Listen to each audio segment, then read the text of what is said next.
படைச்ச இறைவனையே பார்த்து, "நீ ஏழை, நாங்க தான் பணக்காரங்கன்னு" ஒருத்தன் சொன்னா எப்படி இருக்கும்?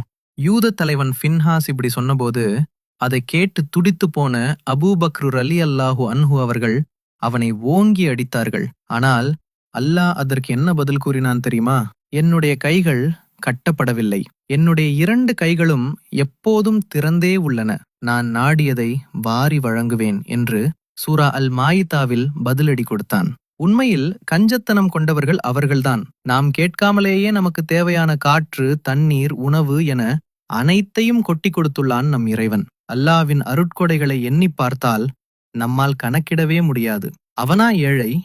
சிந்தித்துப் பாருங்கள். அவனது சிம்மாசனம் நீரின் மீது அமைந்திருந்தது. அவனது மற்றொரு கையில் மரணம் அல்லது அருட்கொடை உள்ளிட்ட தலைவிதியின் தராசு உள்ளது. அவனே அந்த தராசை உயர்த்துகிறான், தாழ்த்தவும் செய்கிறான். மேலும் அல்லாஹ் கூறுகின்றான், "மனிதா, நீ பிறருக்கு உன்னுடைய செல்வத்திலிருந்து கொடுத்து உதவி செய். உனக்கு நான் கொடுத்து உதவி செய்கிறேன்." இந்த விஷயத்தை நபி ஸல்லல்லாஹு அலைஹி வஸல்லம் அவர்கள் சொன்னார்கள்.